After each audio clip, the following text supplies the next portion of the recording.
ഈശോയിൽ ഏറെ സ്നേഹം നിറഞ്ഞ പ്രിയപ്പെട്ട സഹോദരി സഹോദരങ്ങളെ, നമ്മൾ ഇന്ന് ഈ പ്രഭാതത്തിൽ നാളെയോടുകൂടി നമ്മുടെ ധൂപാർപ്പണ പ്രാർത്ഥന കഴിയുകയാണ്. അപ്പോൾ നമുക്കറിയാം, ഇന്ന് 24ാമത്തെ പ്രഭാതത്തിലാണ് നമ്മളുള്ളത്.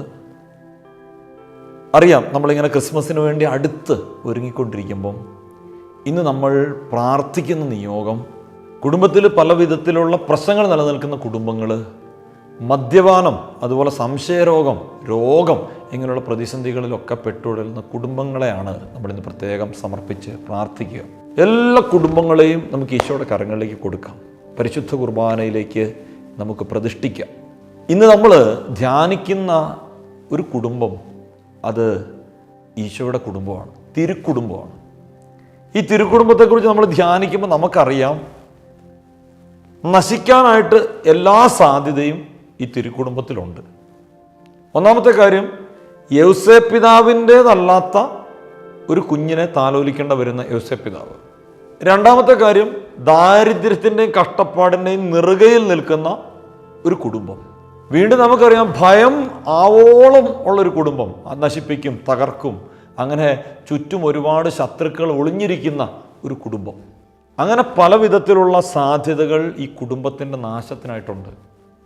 പക്ഷേ ഈ കുടുംബം എന്തുകൊണ്ടാണ് തിരുക്കുടുംബമായി മാറുന്നത് എന്ന് നമ്മളൊന്ന് ആത്മപരിശോധന ചെയ്യുമ്പം നമ്മൾ മനസ്സിലാക്കേണ്ട ഒരു കാര്യമുണ്ട്.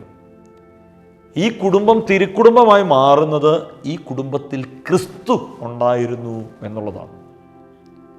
ക്രിസ്തു ഉണ്ടായിരുന്നു. ദൈവത്തിൻ്റെ പ്രവർത്തനത്തിന് ആമേൻ പറയുന്ന ഒരു കുടുംബമാണ് തിരുക്കുടുംബം. അവിടെ വേറൊരു ചിന്തയില്ല.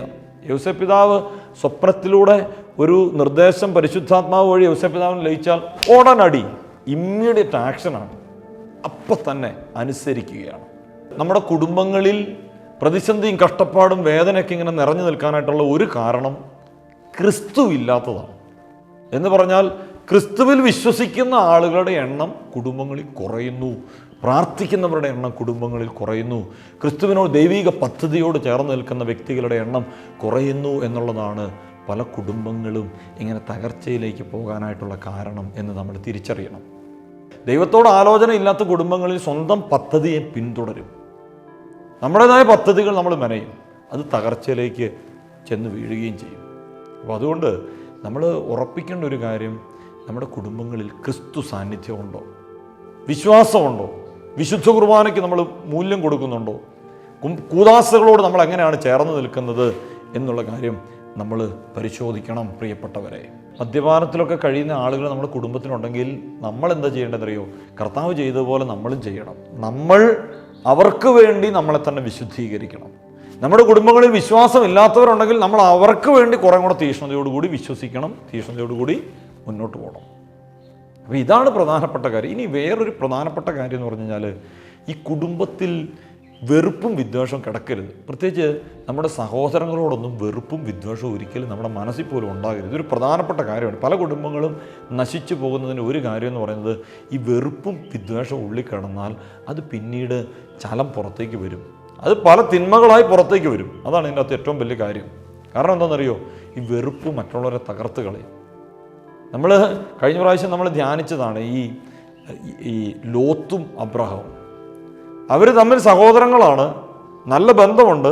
ഇപ്പോൾ ഇടയന്മാർ തമ്മിൽ വയലിൽ തർക്കമുണ്ടാകുമ്പം ഈ വെറുപ്പും വിദ്വേഷമൊക്കെ കിടന്നു കഴിഞ്ഞാൽ തീർച്ചയായും നാശത്തിന് കാരണമാകുമെന്ന് അബ്രാഹത്തിന് അറിയാവുന്നതുകൊണ്ട് അബ്രാഹം പറയാം, നീ ഇഷ്ടമുള്ളത് എടുത്തുകൊണ്ട് പൊക്കോ, നിനക്ക് ഇഷ്ടമുള്ളത്, ഇവിടുത്തെ ഫലഭൂഷ്ടമായ ഏത് ദേശം വേണമെങ്കിലും നിനക്ക് തിരഞ്ഞെടുക്കാം, നീ കിട്ടുന്നതല്ല നീ എടുത്തുകൊണ്ട് പൊക്കോ എന്ന് പറഞ്ഞു വിടുക. കാരണം എന്താണെന്നറിയോ പ്രിയപ്പെട്ടവരെ, ചോരയോട് ഏറ്റുമുട്ടരുത്.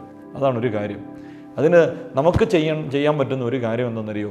ഈ മദ്യപാനികളായിട്ടുള്ള ആളുകൾ, പലതരം തിന്മയിൽ ജീവിക്കുന്ന ആളുകൾ, അവിശ്വാസിയായിട്ടുള്ള ആളുകൾ, പ്രതിസന്ധിയിൽ ജീവിക്കുന്ന ആളുകളൊക്കെ നമ്മുടെ കുടുംബത്തിലുണ്ടെങ്കിൽ നമ്മൾ ഉറപ്പായിട്ടും അവർക്ക് വേണ്ടി നമ്മളെ തന്നെ വിശുദ്ധീകരിക്കണം. നമ്മൾ കുറേ കൂടി തീഷ്ണതയോടുകൂടി ജീവിക്കണം, കുറേ കൂടി തീഷ്ണതയോടുകൂടി വിശ്വസിക്കണം, കുറേ കൂടി അഭിഷേകത്തിലേക്ക് വരണം എന്നുള്ളതാണ്. രണ്ടാമത്തെ കാര്യം, ക്രിസ്തുവിൽ പരിപൂർണമായി വിശ്വസിക്കുക. അപ്പോൾ ക്രിസ്തു പ്രവർത്തിച്ചു തുടങ്ങും കുടുംബങ്ങളിൽ. അപ്പോൾ ക്രിസ്തുവിൻ്റെ കുടുംബങ്ങളാണെങ്കിൽ ക്രിസ്തു ബാക്കി കാര്യം നോക്കും. അപ്പോൾ അതുകൊണ്ട് പ്രിയപ്പെട്ടവരെ, നമുക്കും നമ്മുടെ കുടുംബങ്ങളെ തിരുക്കുടുംബങ്ങളാക്കി മാറ്റാൻ, ഒരു ക്രിസ്തു സാന്നിധ്യമായി മാറാൻ നമുക്ക് പ്രത്യേകം നമ്മളെ തന്നെ സമർപ്പിക്കാം. നമുക്ക് നമ്മളെ തന്നെ നമ്മുടെ കുടുംബത്തിൻ്റെ വിശുദ്ധീകരണത്തിനായി സമർപ്പിച്ചുകൊണ്ട് നമുക്ക് ഈ ധൂപാർപ്പണ ശുശ്രൂഷയിലേക്ക് പ്രവേശിക്കാം. കർത്താവേ, മാനവരക്ഷകനേ, നരനു വിമോചനമേകിടുവാൻ നരനായി വന്നു പിറന്നവനേ, പരിശുദ്ധ പരമ ദിവ്യകാരുണ്യത്തിന് എന്നേരവും ആരാധനയും സ്തുതിയും പുകഴ്ചയും ഉണ്ടായിരിക്കട്ടെ. പ്രിയപ്പെട്ട ഈശോയെ, അങ്ങയുടെ കരങ്ങളിലേക്ക് കുടുംബങ്ങളെ പരിപൂർണമായിട്ട് സമർപ്പിക്കുന്നു. പ്രത്യേകിച്ച് വിവാഹം നടക്കാത്ത കുടുംബങ്ങൾ, മക്കളെക്കുറിച്ച് ആശങ്കപ്പെടുന്ന കുടുംബങ്ങൾ, മദ്യപാനത്തിൻ്റെ അസ്വസ്ഥതകളിൽ കഴിയുന്ന കുടുംബങ്ങൾ, വെറുപ്പിലും വിദ്വേഷത്തിലും കഴിയുന്ന കുടുംബങ്ങൾ, കർത്താവെ, എല്ലാ കുടുംബങ്ങളെയും സമർപ്പിച്ച് പ്രാർത്ഥിക്കുന്നു. കുടുംബത്തിലെ പ്രതിസന്ധികളെല്ലാം സമർപ്പിക്കുന്നു. കടബാധ്യതകളെ സമർപ്പിക്കുന്നു. നിരാശയിൽപ്പെട്ടുപോയ കുടുംബങ്ങളെ സമർപ്പിക്കുന്നു. സംശയരോഗത്തിൻ്റെ നിഴലിലൂടെ കടന്നു പോകുന്ന കുടുംബങ്ങളെ സമർപ്പിച്ച് പ്രാർത്ഥിക്കുന്നു. ഡിവോഴ്സിൻ്റെ വക്കിലെത്തി നിൽക്കുന്ന എല്ലാ കുടുംബങ്ങളെയും ഈശോയെ അങ്ങയുടെ കരങ്ങളിലേക്ക് പരിപൂർണമായി നൽകുന്നു. കർത്താവെ, അങ്ങ് ഏറ്റെടുക്കണേ. ഈശോയെ, അങ്ങ് സത്യമായും ഈ ഭൂമിയിൽ ജീവിച്ചതൊരു കുടുംബത്തിലാണ് എന്ന് ഞങ്ങൾക്കറിയാം. ആ കുടുംബം ശരിക്കും ഒരു തകർച്ചയുടെ വക്കിലായിരുന്നു. ദാരിദ്ര്യത്തിൻ്റെ, അനാഥത്വത്തിൻ്റെ, ശത്രുക്കളുടെ ഭയത്തിൻ്റെ പ്രതിസന്ധിയിലായിരുന്ന ഒരു കുടുംബമായിരുന്നല്ലോ കർത്താവെ. കർത്താവെ, നിനക്ക് മനസ്സിലാകും. ഞങ്ങളുടെ കുടുംബങ്ങളുടെ പ്രതിസന്ധി നിനക്കറിയാം എന്ന് ഞങ്ങൾ ഉറച്ചു വിശ്വസിക്കുന്നു. എല്ലാ കുടുംബങ്ങളെയും സമർപ്പിക്കുന്ന കർത്താവെ, എല്ലാ പ്രതിസന്ധികളെ സമർപ്പിക്കുന്ന കർത്താവെ, അവരങ്ങ് ഏറ്റെടുക്കണമേ എന്ന് ഞങ്ങൾ പ്രാർത്ഥിക്കുന്നു. അങ്ങ് ജീവിക്കുന്ന ദൈവമാണെന്നും അങ്ങ് പരിശുദ്ധ കുർബാനയിൽ സജീവനായി ജീവിക്കുന്നുവെന്നും ഞങ്ങൾ ഉറച്ചു വിശ്വസിക്കുന്നു. പ്രത്യേകിച്ച് മാതാപിതാക്കൾ മക്കൾക്ക് വേണ്ടി കണ്ണുനീരോടുകൂടി പ്രാർത്ഥിക്കുന്ന കുടുംബങ്ങളുണ്ട്. മാനസാന്തരത്തിന് വേണ്ടി കാത്തിരിക്കുന്ന മാതാപിതാക്കളുണ്ട്. കർത്താവെ, അവരുടെ കണ്ണുനീരിനെ അങ്ങ് കാണണമേ. കുടുംബത്തിൽ അപ്പനും അമ്മയും എപ്പോഴൊക്കെ അങ്ങയുടെ അടുത്ത് മക്കൾക്ക് വേണ്ടി പ്രാർത്ഥന സഹായത്തിനായിട്ട് വന്നോ, നിയോഗമായിട്ട് അവരെല്ലാം ഈ ഭൂമിയിൽ അങ്ങ് ജീവിച്ചപ്പോൾ അവരെല്ലാം ആശീർവദിച്ചിട്ടുണ്ട്. അവരുടെ ജീവിതത്തിലേക്ക് അങ്ങ് ഇടപെട്ടിട്ടുണ്ട്. കർത്താവെ, മക്കൾക്ക് വേണ്ടി പ്രാർത്ഥിക്കുന്ന എല്ലാ മാതാപിതാക്കളെ സമർപ്പിക്കുന്നു. മക്കൾ മാതാപിതാക്കൾക്ക് വേണ്ടി പ്രാർത്ഥിക്കുന്ന എല്ലാ മക്കളെയും സമർപ്പിച്ച് പ്രാർത്ഥിക്കുന്നു. കർത്താവെ, അവരുടെ ജീവിതത്തെല്ലാം അങ്ങ് ഏറ്റെടുക്കണമേ എന്ന് ഞങ്ങൾ പ്രാർത്ഥിക്കുന്നു. ഈശോയെ, ഇന്ന് കുടുംബങ്ങൾ വലിയ തകർച്ചയിലേക്ക് വരുന്നതിൻ്റെ ഒരു കാര്യം, അവിടെ വിശ്വസിക്കുന്ന യേശു സാന്നിധ്യങ്ങൾ അവിടെ ഇല്ലാതായി പോകുന്നതാണ്. നിൻ്റെ സാന്നിധ്യം അവിടെ ഇല്ലാതായി പോകുന്നതാണ്. ഈശോയെ, നിന്നിൽ വിശ്വസിക്കാൻ അവർക്ക് കൃപ നൽകണേ എന്ന് ഞങ്ങൾ പ്രാർത്ഥിക്കുന്നു. പരിശുദ്ധ അമ്മ ഈ ലോകത്തിലൊരു സ്ത്രീയായിരുന്നു. യോസേപ്പ് പിതാവ് ഈ ലോകത്തിലെ ഒരു വ്യക്തിയായിരുന്നു. പക്ഷേ കൃപയാൽ ഒരുക്കി അവരെ കൂട്ടി യോജിപ്പിച്ചു. പക്ഷേ ആ കുടുംബം തിരുക്കുടുംബമായി മാറിയത് അങ്ങയുടെ സാന്നിധ്യം ഒന്നുകൊണ്ട് മാത്രമാണെന്ന് ഞങ്ങൾ ഉറച്ചു വിശ്വസിക്കുന്നു. പ്രിയപ്പെട്ടവരെ, ഈ സമയം നമ്മൾ മുട്ടിന്മേലായിരുന്നുകൊണ്ട് ഈ പ്രാർത്ഥനാ ശുശ്രൂഷ പങ്കെടുക്കുമ്പോൾ ഒരു നിമിഷം ഈ പരിശുദ്ധ കുർബാനയിലേക്ക് നമുക്ക് നമ്മുടെ നിയോഗങ്ങളൊക്കെ സമർപ്പിക്കാം, പ്രാർത്ഥനകളെ സമർപ്പിക്കാം, എല്ലാ കുടുംബങ്ങളെയും സമർപ്പിക്കാം. ഇന്നത്തെ ദിവസം നമ്മൾ പ്രാർത്ഥിക്കുന്ന ഒരൊറ്റ കാര്യത്തിന് വേണ്ടിയിട്ടാണ്, നമ്മുടെ എല്ലാ കുടുംബങ്ങൾക്കും വേണ്ടി, കുടുംബങ്ങളുടെ അഭിവൃദ്ധിക്ക് വേണ്ടി, കുടുംബങ്ങൾ അനുഗ്രഹിക്കപ്പെടാൻ വേണ്ടി, കുടുംബങ്ങൾ ഏതെങ്കിലും തരത്തിലുള്ള തിന്മയുടെ സാന്നിധ്യമുണ്ടെങ്കിൽ അത് നിർവീര്യമായി പോകാൻ വേണ്ടി നമുക്കൊന്ന് ചേർന്ന് പ്രാർത്ഥിക്കാം. നമ്മുടെ നിയോഗങ്ങളൊക്കെ ഒരു നിമിഷം നിശബ്ദമായി കർത്താവിൻ്റെ സന്നിധിയിൽ നിന്ന് നമുക്ക് സമർപ്പിച്ചുകൊണ്ട് നമുക്ക് ഈ ധൂപാർപ്പണ ശുശ്രൂഷയിലേക്ക് പ്രവേശിക്കാം. ഇന്ന് പ്രത്യേകിച്ച് ധൂപാർപ്പണ ശുശ്രൂഷയിൽ നമുക്ക് വേണ്ടി പ്രാർത്ഥിക്കുമ്പം, നമുക്ക് വേണ്ടി പ്രിയപ്പെട്ട വൈദികൻ ധൂപമെടുത്ത് പ്രാർത്ഥിക്കുമ്പം ഒരൊറ്റ നിയോഗമുള്ളൂ: കുടുംബങ്ങൾ അഭിഷേകത്തിലേക്ക് വരണം, കുടുംബങ്ങൾ കൃപയിലേക്ക് വരണം. ഈശോയുടെ കരങ്ങളിലേക്ക് എല്ലാ കുടുംബങ്ങളെയും എല്ലാ നിയോഗങ്ങളെയും സമർപ്പിച്ച് നമുക്ക് ഈ പ്രഭാതത്തിൻ്റെ ആശീർവാദവും അനുഗ്രഹവും സ്വീകരിക്കാം.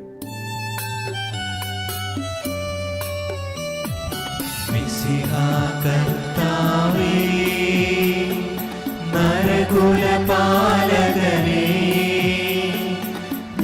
ഞങ്ങളടച്ചിടുമീ പ്രാർത്ഥന തിരുമുൻപിൽ, പരിമളമിയലും ധൂപം പോൽ കൈകൊണ്ടരുളേണം, പരിമളമിയലും ധൂപം പോൽ കൈകൊണ്ടരുളേണം. പരിശുദ്ധ ശരീരത്താലും വിലയേറിയ രക്തത്താലും പാപത്തിൻ കറകളിൽ നിന്നും മർത്യനു നീ മോചനമേകി. ദിവ്യകടാക്ഷം തൂഗണമേ വത്സലസുതരിൽ നിർമ്മലരായി ജീവിച്ചിടുവാ ചിന്തണമേ. നമ്മുടെ കർത്താവ് ഈശോ മിശിഹായുടെ കൃപയും പിതാവായ ദൈവത്തിൻ്റെ സ്നേഹവും പരിശുദ്ധാത്മാവിൻ്റെ സഹവാസവും നമ്മെല്ലാവരോടും കൂടെ ഉണ്ടായിരിക്കട്ടെ, ഇപ്പോഴും എപ്പോഴും എന്നേക്കും. ആമേൻ. പരിശുദ്ധ പരമ ദിവ്യകാരുണ്യത്തിന് എന്നേരവും ആരാധനയും സ്തുതിയും പുകഴ്ചയും ഉണ്ടായിരിക്കട്ടെ.